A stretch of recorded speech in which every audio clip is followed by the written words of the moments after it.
week starts right here, right now, live on this Monday on the early line on SportsGrid and all across the SportsGrid network. That includes sportsgrid.com/watch, where you can find your favorite destination to consume everything all across the grid. He is Donnie Rightside. I am Ben Stevens. We are here together for the next 3 hours up until 11 a.m. Eastern time to open up this new week. But we do so by looking back on a wild weekend in sports. Game 7s. Really the theme of a Sunday around the association in the NBA playoffs to claim the final 2 spots into the conference finals, both out east and in the Western Conference. A recap of what we saw, a setting of the stage with a day off in the association before we reach the conference finals round. We had a lot of action on the ice in the Stanley Cup postseason. Another weekend as we inch closer to Memorial Day in Major League Baseball, and a major championship weekend as well on a Sunday in Louisville, Kentucky at Valhalla. So much to break down for you on this Monday.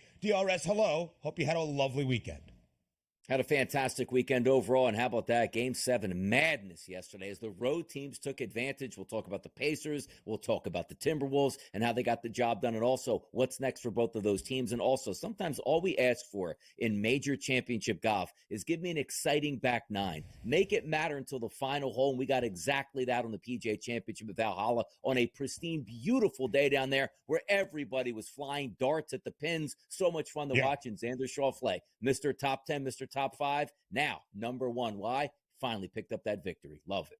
Now, Mr. Major indeed. You had to go low in Louisville. We'll recap what happened in the 2024 PGA Championship. But first, we start with the doubleheader of Game 7s yesterday in the NBA postseason. We go to the nightcap in the Mile High City at the home of the reigning NBA champs, the Denver Nuggets, where home floor advantage in a winner-take-all Game 7 DRS is supposed to be the ultimate prize. It was not yesterday on a Sunday in the association. Minnesota completes a historic Game 7 comeback, down by as many as 20 points against Denver, down by 15 at the break. The T-Wolves rally in the second half and in the fourth quarter to win Game number 7 in the second round set, 4-3, 98-90 in Game number 7. Minnesota wins outright as a 4.5-point road underdog, and being down 15 at the break, DRS, the largest halftime deficit to be overcome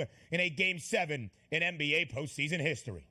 What an absolute stunner. And if anybody was watching this game in the first half, it looked like it was just paint by numbers. Of course, we thought the Denver Nuggets in a game number 7 in elevation at home would handle their business. They're up 15 points at the break. They should be able to cruise in to the finals, the Western Conference Finals, and that wasn't the case. Unbelievable defense by the Minnesota Timberwolves and execution in the second half. If you would have told me that I'm going to get 35 points out of Jamal Murray and 34 to Nikola Jokic, this might have been a 35-point blowout. Not the case. Credit the Timberwolves, man. They hung in there, and how about 3 wins on the road in this playoff series? That's incredible. 3 wins on the road in this playoff series. They won both in the opening round against Phoenix. Minnesota away from home, and as an underdog, both 5-2 straight up in this postseason. 5-1, straight up and against the spread in the postseason. And because of what we saw on a Saturday night in Dallas, the Mavericks storming back late as well against Oklahoma City, Dallas on to the Western Conference Finals. It is a matchup between the Minnesota Timberwolves, who now have home court advantage against the Mavericks. Minnesota booked as a -180 favorite, an odds-on -180 favorite to win the West. Now to the Eastern Conference. Game 7 inside the world's most famous arena, that being the Mecca, Madison Square Garden. The New York Knicks shorthanded as they have been throughout this playoff run, but still booked as a 2.5-point home favorite. OG Anunoby, even with the left hamstring strain, gave it a go, but only played about 5 minutes. Josh Hart was banged up, and then Jalen Brunson, the biggest blow of all, at the end of the third quarter, leaves the game with a fractured left hand. And shorthanded, there was only so much New York could do. The Indiana Pacers triumphant on the road in Game 7, doing what the Pacers do best. That's up-tempo basketball with a fast pace, living up to their name and scoring 130. 130-109 for Indiana behind a historic shooting performance in an NBA playoff game, Game 7 inside the Garden.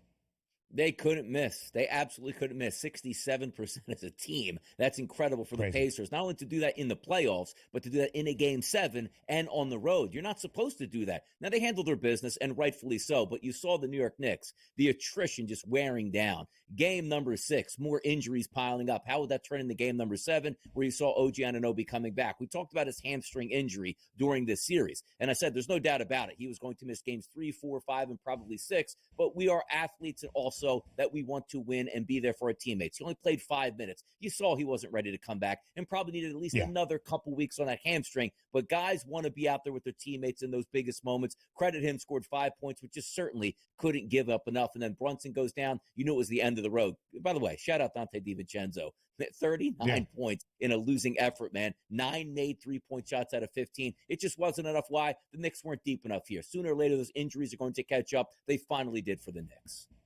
And on the other side, all the credit offensively to Indiana, the NBA's best offensive team throughout the regular season and here in the playoffs as well. Every starter scores in double figures. Every starter with at least 17, led by Tyrese Halliburton, who had a team-high 26 points. In the opening half, Indiana scored 70 inside Madison Square Garden on 76% shooting, the best first-half shooting percentage for a team from the field in the last 25 years in the NBA postseason. It's about winning titles, and Indiana on to the Eastern Conference Finals to take on the Boston Celtics. Same story in the world of golf this weekend at the 2024 PGA Championship, the second major of the year in golf, and you had to go low in Louisville. Everybody firing for the top.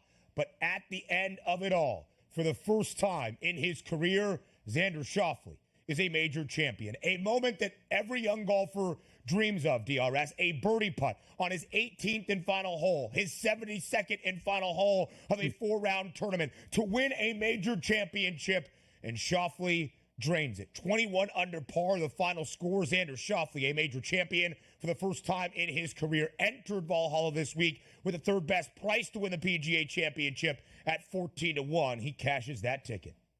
Tremendous all the way through yesterday, right down to the final moment on the 18th. I can't imagine, like, again, these guys are used to playing in front of big crowds. He's been in many major championships, but not to win one just yet, knowing you're pulling up to a par 5, a gettable hole, that you absolutely need a birdie to win this tournament, and does it perfect. Driver was okay, second shot layup, third shot in, and then he obviously saw that beautiful putt here that just went around. It was like, oh my goodness, man, what a way to win it. Schauffele was tremendous. Minus 21 in a major. That's absolutely incredible.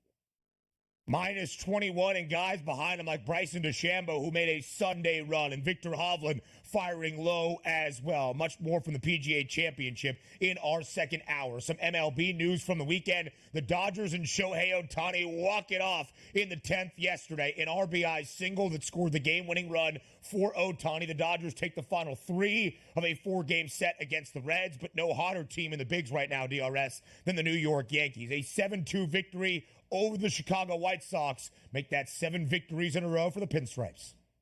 Getting pitching and hitting at the same time. Watch out, Philadelphia Phillies. There could be a new team trying to overtake the leaders in overall wins in Major League Baseball, but the Yanks look really good. The Phils 34 wins, the Yankees 33, the most in the American League. David Johnson, if you had him on your 2016 fantasy team, you remember the name. Longtime Arizona Cardinal announces his retirement from the National Football League. And in the other sort of football, DRS, across the pond, Man City makes it 4 straight Premier League titles. Came down to the final day. Man City knocks off West Ham 3-1 to outlast Arsenal at the top of the table. Yeah, and by the way, no playoffs in the EPL. I mean, what kind of sport is that, man? Nope. Ridiculous. You have a regular season and no postseason. You're missing the best part of everything. Come on, soccer, get it together. It comes down to the final day, though, and it is very, very exciting in the Premiership.